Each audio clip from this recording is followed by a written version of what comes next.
सोनम वांगचुक का 26वें दिन अनशन खत्म करवाने के बाद जंतर मंतर पर चल रहे आंदोलन और पेपर लीक पर छिड़े संग्राम को शांत करने के लिए सरकार हर संभव कोशिश कर रही है। आज इसी सिलसिले में कॉन्स्टिट्यूशन क्लब में सीजेपी और केंद्रीय मंत्रियों के बीच में बड़ी बैठक हुई।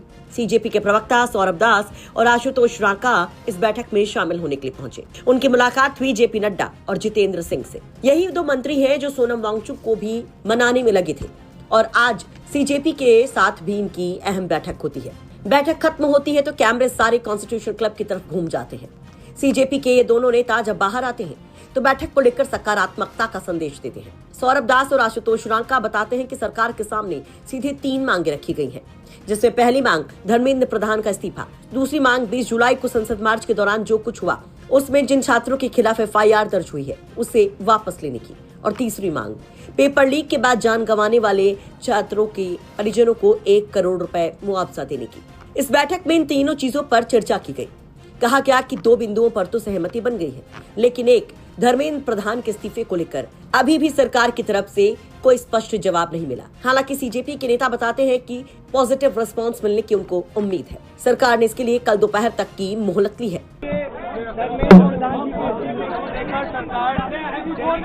विस्तृत चर्चा हुई है। हमने सरकार को बहुत साफ शब्दों में ये बताया है कि धर्मेंद्र प्रधान जी के इस्तीफे या कैबिनेट से उनकी कुछ भी मंजूर नहीं होगा।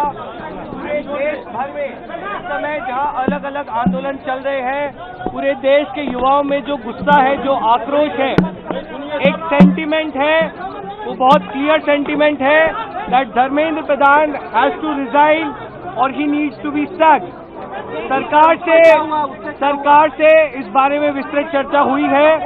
सरकार ने इस मुद्दे पर, इस पॉइंट पर जवाब देने के लिए कल दोपहर तक का समय मांगा है।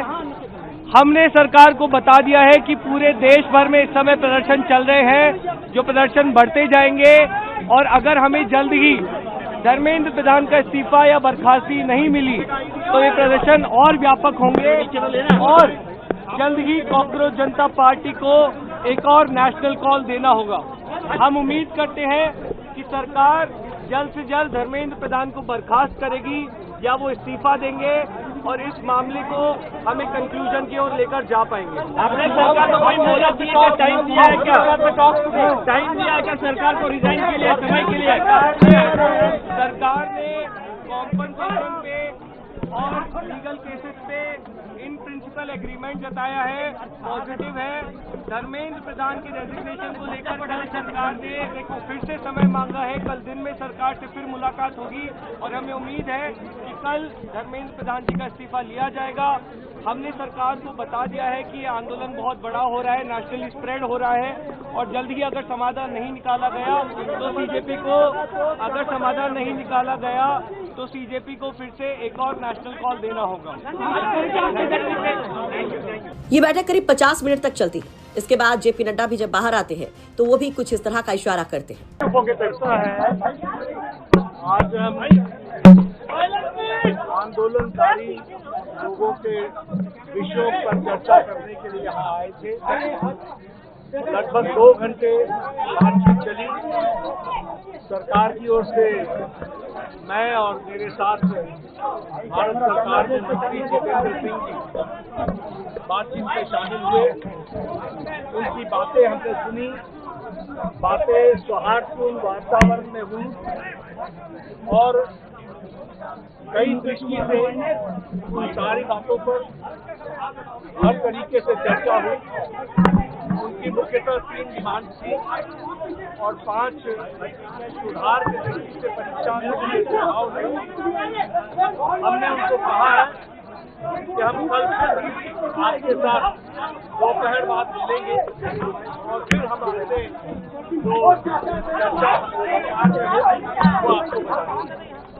आपको बता दें कि 20 जुलाई जिस दिन मानसून सत्र की शुरुआत थी और सीजेपी का संसद मार्च था, उस दिन भी जेपी नड्डा के साथ सौरभ दास और आशुतोष रांका की मुलाकात हुई थी। कई घंटे तक वो बैठक चली थी, जिसके बाद सौरभ दास और आशुतोष रांका काफी भड़कते हुए भी नजर आए थे।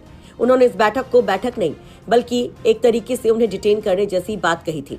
कहा कि उनका फोन ले लिया गया और काफी देर तक उनको बैठाए रखा गया, जिसके बाद आशुतोष रांका और सौरभ दास ने एक शर्त रखी कि जब भी अब सरकार से बात होगी तो उनकी बताई गई जगह पर होगी। इसके लिए सीजेपी ने जंतर मंतर या कॉन्स्टिट्यूशन क्लब में बातचीत के लिए ही कहा था और ऐसा ही सरकार को करना भी पड़ा। कॉन्स्टिट्यूशन क्लब पहुंचे ये दोनों मंत्री सीजेपी के नेताओं से बात करते हैं। हालांकि इस दौरान सीजेपी के नेता साफ कहते हैं कि अगर उनकी मांग पूरी नहीं की जाती, धर्मेंद्र प्रधान का इस्तीफा नहीं लिया जाता, तो अब आगे की रणनीति तय होगी और देशव्यापी बड़ा आंदोलन होगा। ब्यूरो रिपोर्ट, यूपी तक।